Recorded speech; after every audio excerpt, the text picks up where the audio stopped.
네, 저는 이제 오늘 마태복음 17장을 좀 마무리를 좀 하고자 합니다. 참 마태복음 17장은 마치 롤러코스터와도 같아요. 그죠? 크게는 두 개의 사건으로 엮여 있죠. 하나는 산 위, 하나는 산 밑에. 그죠? 산 위에서 어떤 일이 있었어요? 해와 같이 빛나는 주님의 얼굴을 봤어요. 우리 해와 같이 빛나는 주님의 얼굴을 복도하는 그런 은혜를 사모하는 저와 여러분들 되었으면 좋겠습니다. 얼마나 황홀했을까요? 베드로가 그 주님의 영광을 배웠고는 너무너무 황홀했어요. 주님, 집 세 채 지십시다. 엘리야와 모세도 있는 김에 우리 여기서 사십시다. 저 내려가서 지지고 볶고 살지 말고 황홀경에 빠졌던 것 같아요. 그렇죠? 주님의 그 영광을 목도했어요. 어떤 의미가 있다고 말씀을 드렸습니까? 우리가 진흙밭길을 걸어가는 것 같아요. 막 그 순례길을 걸어간단 말이에요. 좋은 일만 있지 않아요. 그죠? 그런데 교회의 본질, 성도의 본질은 영광스럽다는 거예요. 영광스럽다는 겁니다. 우리의 현실은 그렇지 않죠. 때가 묻고 상처가 나고 상흔이 생기고 하지만 베드로도 연약하고 야고보 요한도 연약해요. 아직은 오늘 그 주제이겠지만 아직 믿음에서 성장하지 못했어요. 전혀. 그럼에도 불구하고 우리 주님은 그 연약한 자들에게 그 믿음의 본질, 조금 더 좁혀 이야기하자면 그 교회의 영광스러운 본질을 보여준단 말이에요. 그렇죠? 여기 우리 선배님들 계시고 은퇴하신 선배님들 지난 주간에도 은퇴식이었지만 왜 그렇게 우리가 돈이 나와요? 뭐가 나와요? 그죠? 왜 이렇게 헌신하는 겁니까? 때로는 왜 욕먹어가면서 일하는 거예요? 왜요? 그는 너무 영광스러운 주님의 집이기 때문에 그 길을 걸어가는 거고, 저와 같은 사람들은 그 일을 더 확실하겠다고 목사로 투신한 사람들 아니겠습니까? 그죠? 그 이유가 뭡니까? 그 본질의 양파의 껍질을 벗겨보면 그 안에 뭐가 있는 거예요? 성도로서의 그 영광스러움, 주님의 얼굴을 닮아가는 교회의 그 아름다움이 거기에 있단 말이에요. 그죠? 근데 그런 의미를 가지고 있는 것이 변화산 사건이었었습니다. 산 밑에 내려왔어요. 9명의 제자들이 있었겠죠. 거기에 동동동동 거리고 있어요. 주님 큰일 났습니다. 얼굴에 화상이 가득하고 죽음에 대한 두려움에 가득 잡혀있는 초등학생 정도 되어밖에 보이지 않는 10살짜리 아이가 귀신이 들려서 거품을 물고 소리를 지르고 하고 있던 중에 마침 주님이 없을 때니까 나머지 사람들이 그 아이를 어떻게든 고쳐보려고 안수기도도 하고 쫓아도 봤는데 되지 않는단 말이에요. 주님 그 일 때문에 어떤 말씀하십니까? 다른 그 어떤 사건에서보다도 훨씬 더 극대노를 하십니다. 대놓고 말씀하세요. 믿음이 없고 패역한 세대요. 왜 그렇게 주님께서 말씀하실 수밖에 없었어요? 아니 어찌 세대가 악하면 어린아이가 이렇게 귀신 들린단 말인가? 그렇죠? 어린아이가 귀신에 들려 버리고 말았습니다. 죽음의 위협 앞에 던져지고 말았단 말이에요. 그리고 또 한 가지 뭐요? 더 중요하게도 귀신 들린 그 세대 앞에서 교회가 무력해요. 아무것도 할 수 없어요. 덩덩덩덩 거리고 있을 뿐이에요. 주님은 그것을 바라보시고는 결국 믿음이 없고 패역한 세대예요. 그래서 지난주에 있었던 이 기적의 사건, 귀신 들린 자를 내쫓은 이 어린아이 내쫓은 이 사건은 기적의 사건이고 병고침의 사건이기도 하지만 그 본질은 뭡니까? 지난주에 살펴봤듯이 결국 이것은 믿음 사건으로 우리 주님께서 결론 지신단 말이에요. 지난주 그래서 예수님이 또 믿음을 설명하셨습니다. 제자들이 와서 주님께 물어요. 주님 도대체 어찌 된 일입니까? 라고 묻자 주님이 뭐라고 대답하셨습니까? 너희의 믿음이 작은 까닭이니라. 믿음이 어떻대요? 믿음이 작대요. 여러분 우리말 성경을 번역을 할 때 여기에 신학자들 뿐만이 아니라 국어학자들이 많이 동원이 됐습니다. 믿음은 작다고 이야기하는 게 아니고 믿음은 적다고 이야기를 해죠. 우리말 어법에 의하면. 그런데 이걸 굉장히 생동감 있게 믿음이 작다고 표현했습니다. 여기서의 헬라말 작다는 말은 적다와 의뢰하다의 합성어입니다. 주님을 향한 의지가 적었다는 거예요. 이것을 생동감 있게 작은 믿음이라고 표현해 놓고 있는 거예요. 우리 주님께서 이 믿음의 문제가 얼마나 중요하셨던지, 야 겨자씨 하나일 만한 믿음이 있다고 한다면 저 산을 명령하여서 저쪽으로 옮길 수 있을 거야. 여러분 산 좀 옮겨보셨어요? 네, 옮겨보셨습니까? 겨자씨 하나만하도 못한 믿음일 것 같아요. 부담되는 말씀인 거란 말이죠. 주님께서 결국 여기서 하시고자 했던, 강조하고자 했던 주님의 의도가 무엇입니까? 주님을 향한 절대적인 신뢰요. 우리 여전히 부족하지만, 그러니까 그들이 작은 믿음 속에 담겨져 있었던 그 뉘앙스가 뭐냐면, 아직은 그들은 주님의 의도를 알지 못해요. 주님의 뜻을 알지 못해요. 주님을 의뢰하는 그 의뢰도가 적었거나, 혹여 또 다른 의미로는 주님보다도 더 다른 것을 의지하고 있었다라고 하는 뉘앙스가 짙게 깔려있는 표현이 너희의 믿음이 작았다라는 것 속에 담겨져 있는 표현인 거란 말이에요. 주님은 지난주에 병 고침받는 사건, 이 귀신 사건, 이 어린아이가 고침받는 이 사건을 결국 믿음의 사건으로 연결하시면서 믿음으로 나오라 라고 하는 말씀을 주고 있단 말이에요.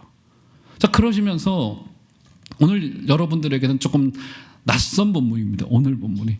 아니, 갑작스럽게 마태복음 17장이 변화산 사건이라고 하는 어마어마한 사건, 그리고 귀신 들린 자를 내쫓은 사건을 기록을 해놨다가 오늘 17장을 마무리를 하면서 갑자기 주님이 세금에 대한 가르침을 가르치고 있다는 거예요.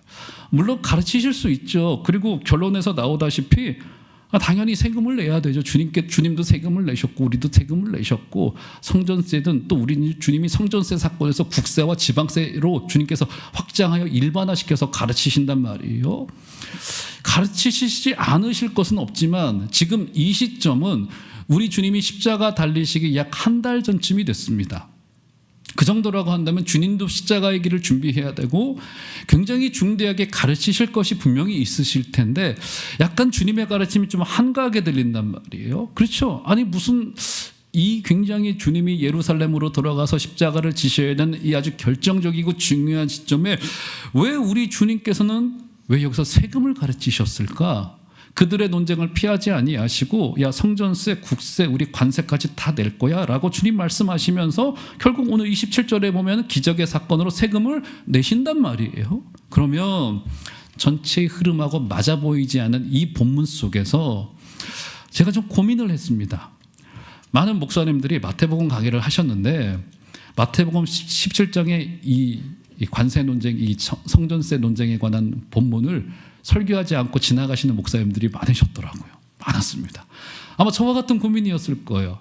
앞선 사건들보다는 이게 묵직해 보이지 않고 뭔가 이야기의 흐름을 이어가기가 어렵고 이해가 되지도 않아요. 세금을 내면 되는 거니까, 전기세 우리 가스비 내듯이 내면 되는 거니까 이게 도대체 이야기가 어려워서 이것을 건너뛰는 목사님들이 꽤 많거나, 아니면 설교를 하더라도 앞선 본문하고는 따로 떼어놓고 그냥 세금 내자, 국가에 충성하자라는 사실은 이념의 논쟁으로 지금 이게 잘못 적용하는 경우들의 사례를 제가 왕왕 봐서 저도 고민을 했습니다. 이 본문 설교하지 말고 지나가야 되겠다라고 사실은 결정을 했다가 다시 성경을 펴고 읽고 또 읽고 책도 찾아보다가 이거 설교를 해야 되겠구나 싶은 본문이라는 생각이 들었습니다. 자, 그래서 오늘은 조금 천천히 한 발자국 한 발자국 본문이 의미하는 것이 무엇인지를 조금 꼼꼼하게 좀 살펴보면서 봐야 될 필요가 있겠다 싶은 생각을 가지면서, 자, 본문 22절과 23절을 보시죠. 자, 주님께서 마태복음에 등장하는 두 번째 순환 예고를 주님께서 하시는데요. 한번 볼까요? 자, 두 절의 말씀 한번 다 같이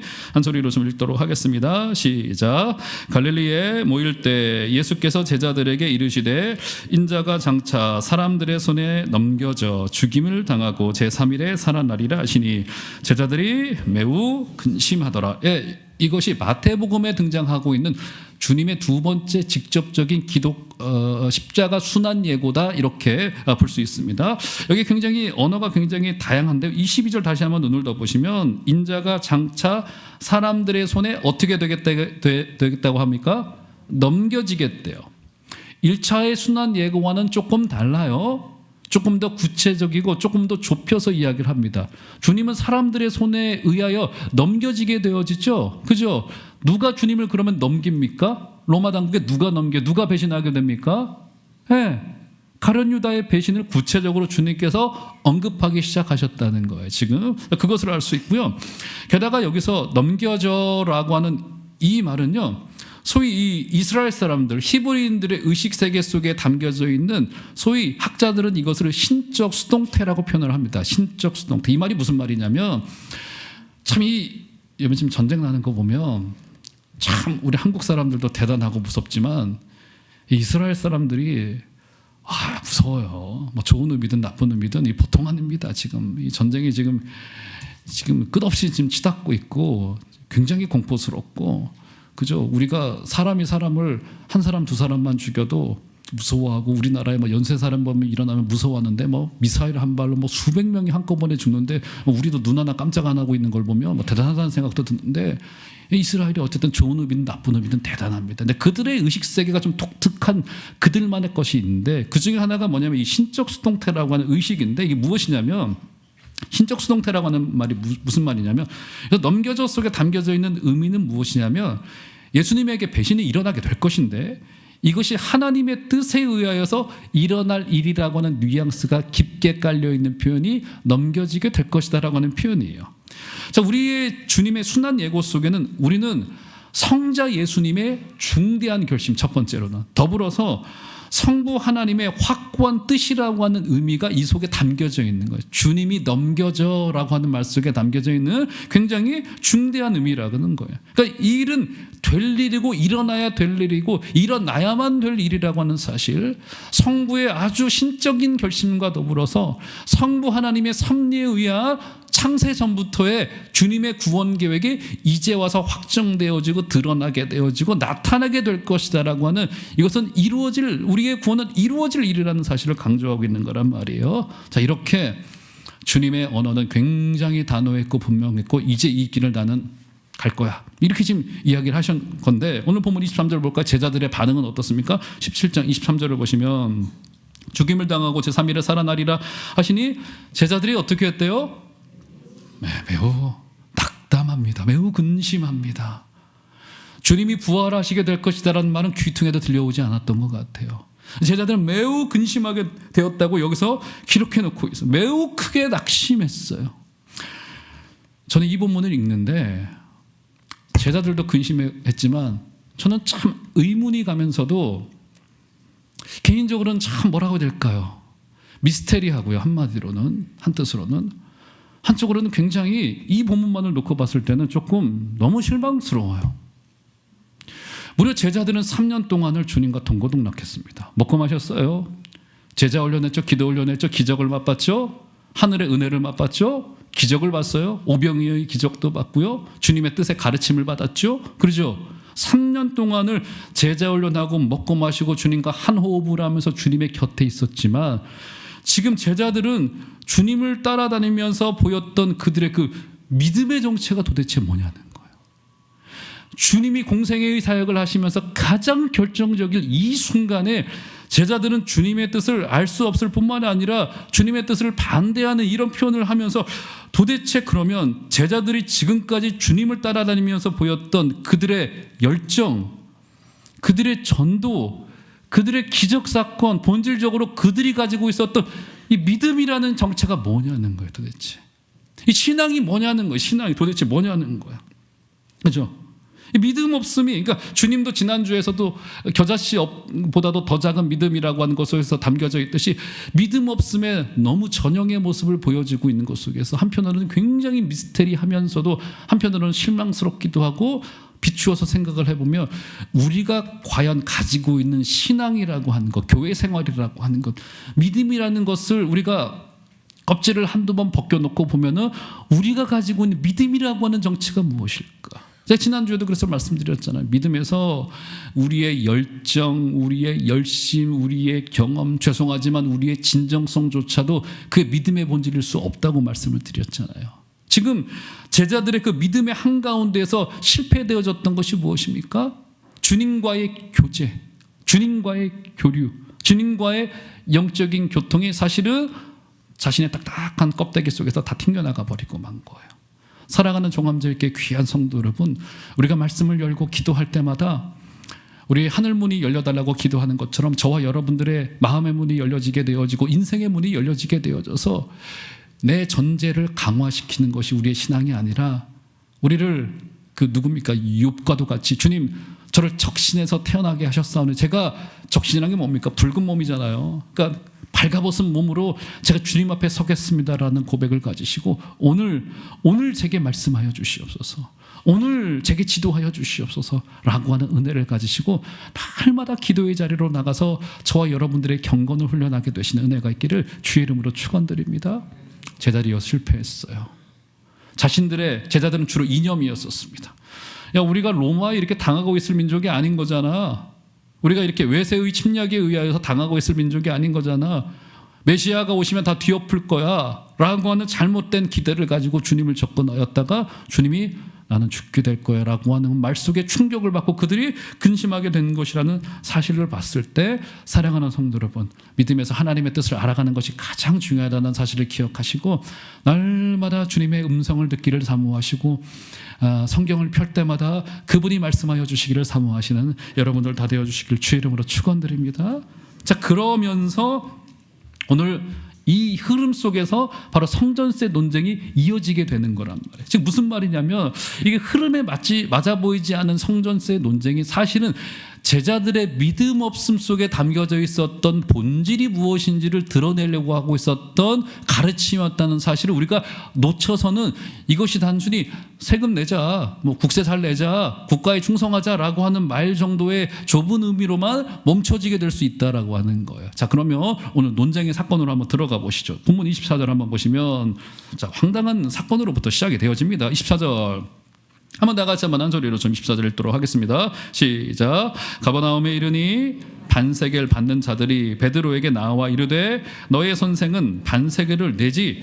아니, 이게 지금 한 절만 놓고 보니 황당스럽기 그지없어요. 반세겔을 걷는 자들이래. 이게 뭐 깡패입니까 뭡니까? 돈 내놓으라고 갑자기 말하고 있단 말이에요. 자, 성경의 다소간의 배경을 좀 알아야 되는데, 여기서 반세겔은 유대인 성인 남자라고 하면 1년에 한 차례씩 늘 내던 성전세를 뜻합니다. 자, 여기에 이제 뿌리가 있는데요. 성경을 몇 군데 찾아봐야 될 것 같아요. 자, 출애굽기 30장 11절에서 16절에 바로 이 성전세의 첫 시작을 율법에서 규정하고 있다는 사실을 알 수 있는데, 다 읽을 수는 없고 13절만 볼까요? 한번 다 같이 한번 13절 좀 읽어보도록 하겠습니다. 시작. 무릇 계수 중에 드는 자마다 성소의 세겔로 반세겔을 낼지니 한 세겔은 20게라라. 그 반세겔을 여호와께 드릴지면. 예, 율법의 시작이 성인 유대인 남자라고 한다면, 바로 성전에 드나들 수 있는 사람이라고 한다면 반세겔을 1년에 한 차례씩 내도록 율법이 규정해 놓고 있었고, 그것이 오늘 예수님 시대의 바로 이 반세겔 성전세 논쟁의 뿌리가 되는 겁니다.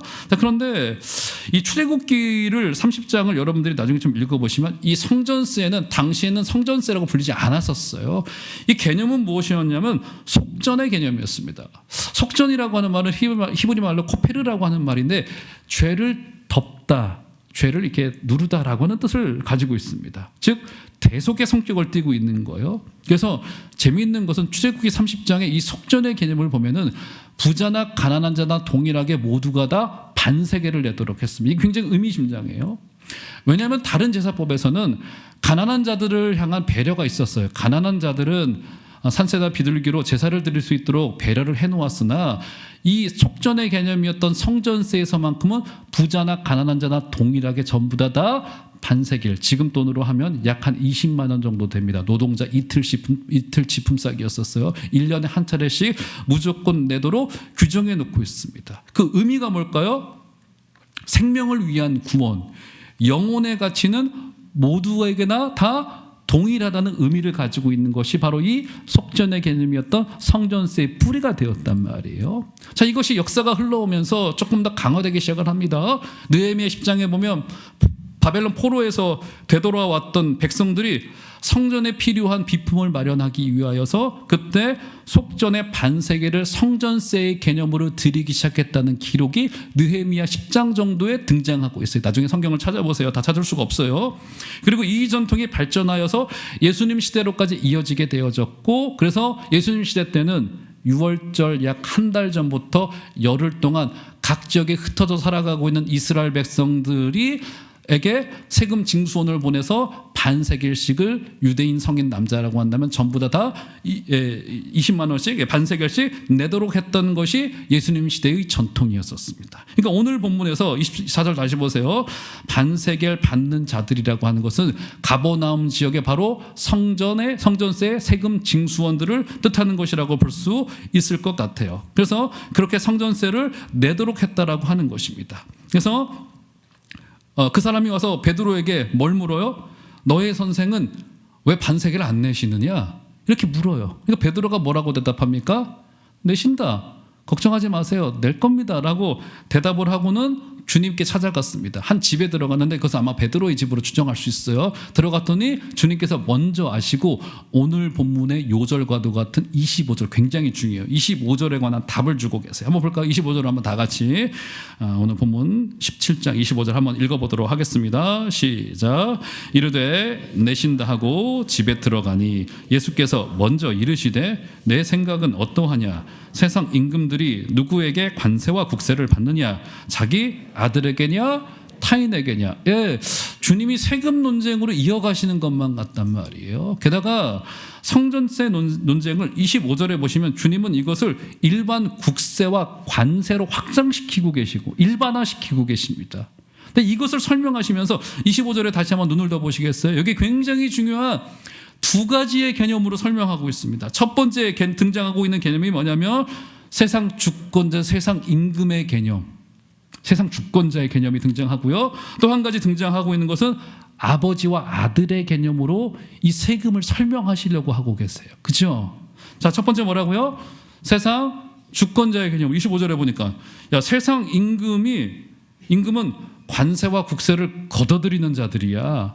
내는 자가 아니야. 라고 하는 이 첫 번째 개념과 두 번째는 아버지와 아들의 개념으로 25절과 26절을 보면은 자기 아들에게 걷느냐 타인에게 걷느냐 하니까 26절에 보니까 타인에게 걷는 것이고 아들은 세금을 낼 필요가 없습니다 라고 당연히 대답할 수밖에 없게 되어지죠. 자, 그러면 첫 번째 개념인 겁니다. 예수님은 어떤 분이시라는 거예요? 그래서 가르치고 싶으신 것이 무엇입니까? 세금 논쟁에서 우리 주님이 실질적인 주권자요, 실질적인 임금이시라는 거예요. 그러면 주님이 세금을 내실 필요가 있어요, 없어요? 내실 필요가 없어요. 근데 27절에 보면 주님이 세금을 내세요, 안 내세요? 세금을 내세요. 그죠? 관세와 성전세를 내신단 말이에요. 그러니까 여기서 우리 주님이 강조하고 싶으신 것이 무엇이냐면 우리 주님이 성전의 주인이시라고 하는 굉장히 중대한 개념이에요, 지금. 이게 우리의 믿음의 본질에서 굉장히 중요하다는 거예요. 그분이 우리의 인생의 주인이시요, 우주의 통치자시요, 좁게 이야기하면 성전의 주인이시라는 개념인 거예요. 이미 마태복음 12장에서 우리 주님께서 그것을 언어로 가르치셨습니다. 자, 마태복음 12장 6절을 올려줘 보시면 이 기록이 있습니다. 내가 너희에게 이르노니 성전보다 더 큰 이가 여기 있느니라. 이 말은 비교급으로서 우리 주님이 성전의 주인이심을 저렇게 표현해 놓고 계신 거예요. 우리 주님이 성전의 주인으로서 이 땅을 향하여서 성전세를 걷어들이는 자들과 성전에 출입하는 자들을 향하여서 주님이 진정으로 원하시는 것이 무엇입니까? 마태복음 11장 그 앞선 11장을 보시면 이런 말이 있어요. 수고하고 무거운 짐진 자들아 다 내게로 오라. 내가 너희를 쉬게 하리라. 성전의 주인이, 그러니까 구약의 성전과 제사의 떡, 제사밥 모든 것은 성전의 주인이신 우리 예수님을 지향하고 있었는데 성전의 주인이신 그분이 오셔서 원하시는 것이 무엇이냐면 다 성전으로 오라. 다 내게로 오라. 내가 너희를 편히 쉬게 하리라. 제가 오늘 오전 내내 요 마태복음 11장 28절로 되어져 있는 찬양과 가사 찬양 계속 들었습니다. 나무엔의 찬양을. 무거운 짐진 자들아 다 내게로 오라. 트로트 아닙니다. 내가 너희를 쉬게 하리라. 우리 주님은 성전의 주인으로서 원하시는 주님의 정신과 철학이 무엇이냐면 바로 자비예요. 그래서 마태복음 12장 7절을 올려줘 보시면 볼까요? 자, 굉장히 중요합니다. 한번 성전의 주인이신 그분이 어떤 말씀을 하시나 한번 다 같이 읽습니다. 시작. 나는 자비를 원하고 제사를 원하지 아니하노라 하신 뜻을 너희가 알았더라면 무지한 자를 정죄하지 아니하였으리라. 이것이 성전의 주권자이신 우리 예수님의 정신이에요. 나는 제사보다도 자비를 원하고, 자비로. 이 성전에서는 하나님의 사랑이 가득해야 되고 자비가 가득해야 된다는 사실을 당신이 성전의 주인으로서 세상의 실질적인 임금으로서 내가 이 땅을 살아가는 왕으로 내가 등장하는 거야 라고 하는 말씀을 주고 있단 말이에요. 자, 이 일을 설명하기 위하여서 그 앞선 마태복음 12장 3절과 4절을 보시면 어떤 사건을 언급하고 계시냐면 다윗의 사건을 주님께서 언급하고 계세요. 올려줘만 보실까요? 읽지는 않겠습니다만 주님이 다윗을 언급을 하십니다. 자, 다윗이 어떤 일이 있었냐면 다윗이 사울에게 쫓기다가 그의 부하들과 함께 성막에 들어가게 됩니다. 근데 거기에 12개의 떡, 12개의 떡을 뭐라고 부르죠, 여러분? 진설병, 임재의 떡이라고 하는 뜻을 가지고 있습니다. 진설병이 쭉 안식일 전에 이렇게 진열을 해놓습니다. 그리고 안식일이 지나면 율법이 규정해 놓기를 오직 제사장만 먹도록 규정을 해놨어요. 이게 바로 율법의 떡, 진설병이 가지고 있는 의미였었습니다. 그런데 다윗이 너무 배가 고팠어요. 마음도 고팠어요. 지금 두려움에 떨었어요. 사울 왕이 죽이려고 하니 얼마나 마음이 근심이 있었겠습니까? 들어가자마자 진설병을 다 집어먹어요. 부하들과 함께. 어떤 일이 된 거예요? 율법을 어긴 일이 된 거예요.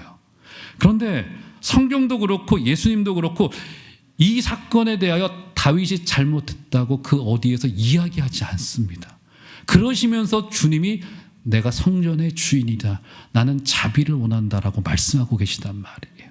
사랑하는 귀한 종암제일교회 성도 여러분, 우리의 연약한 믿음의 본질 안에 그분이 우리의 주인이 되시고 주권자가 되시고 그분이 우리를 향하여 자비의 손길을 내밀고 계시고 여러분 옆에 있는 그 형제자매를 향하여서도 우리 주님께서 자비의 손길을 내밀고 계시는 너른 하나님이시라는 사실을 기억하시고 이번 한 주간에도 그 자비의 정신, 사랑의 정신을 가지고 승리하게 되시는 복된 여러분들 다 되어주시기를 주의 이름으로 축원드립니다. 첫 번째 개념 뭐라고요? 세상 주권자의 개념으로 이 성전세를 설명하고 계시다라는 점입니다. 자, 그런데 두 번째요. 자, 더 중요한 것이 무엇입니까? 자, 두 번째, 주님은 또 다른 개념으로서 이것을 아버지와 아들의 개념으로 설명하고 계시단 말이에요. 그죠?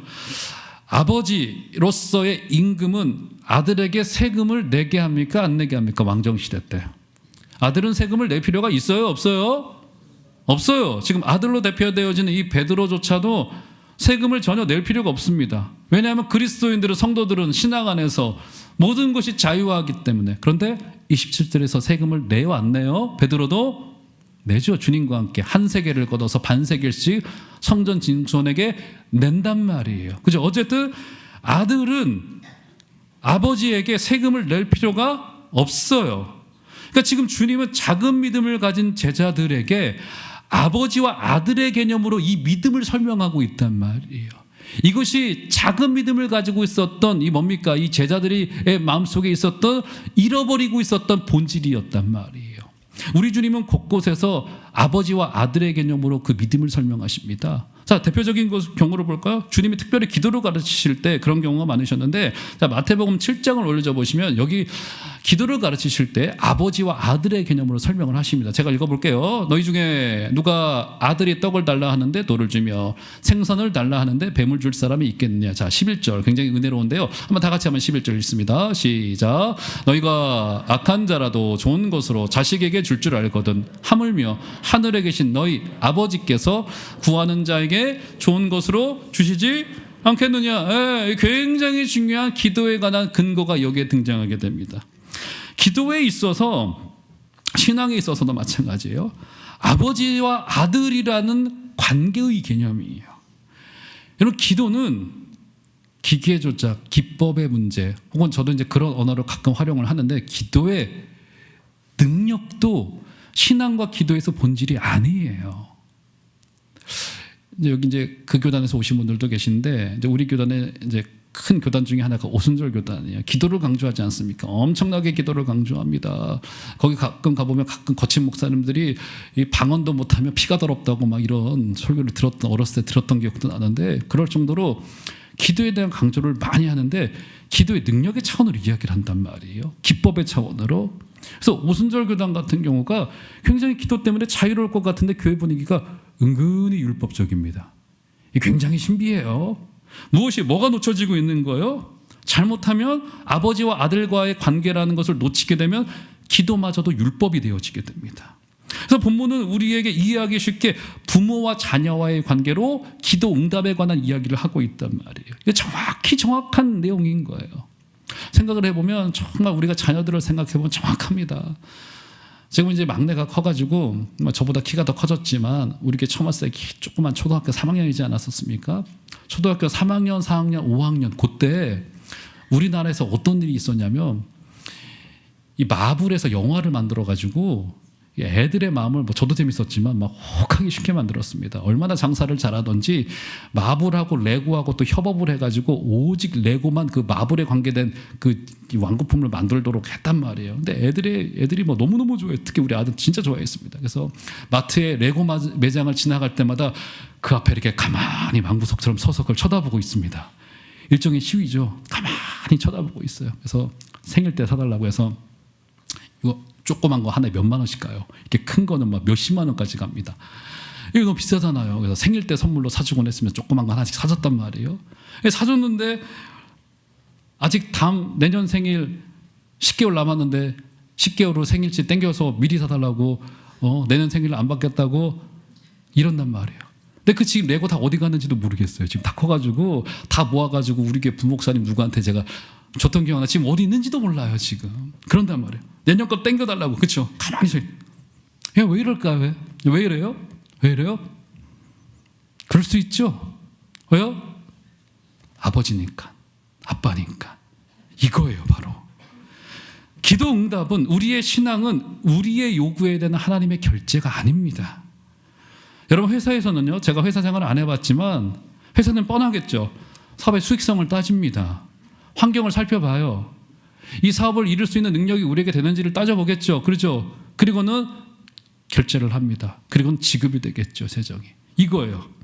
기도응답은 이런 게 아닌 거라고요. 우리 사업의 수익성, 스케일, 비전 이런 데 있지 않아요. 그죠? 뒤집어 생각을 해보면 하나님께서 우리에게 이렇게 말씀하실 수도 있을 것 같아요. 아니야. 그거 안 돼. 그거 안 줄 거야. 이거 누구만 할 수 있는 이야기예요? 아빠만, 엄마만. 자식에게 오로지 야, 그거 안 돼. 그거 안 되는 거야. 지금 줄 수 없어. 나중에 안 되는 거야. 왜요? 아버지이시기 때문에. 오늘 이 성전세 사례를 통하여서 우리 주님께서는 우리의 아들됨을 가르치시고 계신 거야. 아들들은 세금을 내지 않는다. 베드로 너는 하나님의 아들이야 라고 하는 사실을 우리에게 가르치시고 있다는 겁니다. 사랑하는 귀한 성도 여러분, 우리의 신앙을 하나님과 우리 사이의 상거래 수준으로 낮추지 마시고 혹은 이 땅의 이념과 정치의 관점으로 축소시키셔도 안 되시고 그분은 우리의 아버지가 되시고 우리에게 모든 것을 주시려고 기다리시는 하나님이 되신 하나님 아버지가 되신다는 사실을 기억하시고 이번 한 주간도 그분을 붙잡는 은혜가 우리 가운데 있게 되기를 주의 이름으로 축원드립니다. 이념이 가득하고 죽음의 냄새가 가득하고 전쟁의 포화가 멈추지 않고 교회는 여전히 어려워지는 것만 같은 세상 속에서 우리가 가져가야 될 중요한 믿음의 본질은 그분이 우리의 아버지가 되시고 그분이 우리의 세상의 주권자가 되시고, 그죠? 그분은 주권자가 되셔서 굳이 순종할 필요가 없으셨지만 굳이 순종을 하셨습니다. 실족하지 않게 하기 위해서. 이런 순종의 길도 걸어가 주시고, 사랑하는 귀한 성도 여러분, 이번 한 주간을 걸어가는 동안에도 우리 주님 때문에 기뻐하시는 아들로 사는 연습과 훈련과 기쁨을 가지게 되시는 복된 여러분들 다 되어 주시기를 주의 이름으로 축원드립니다.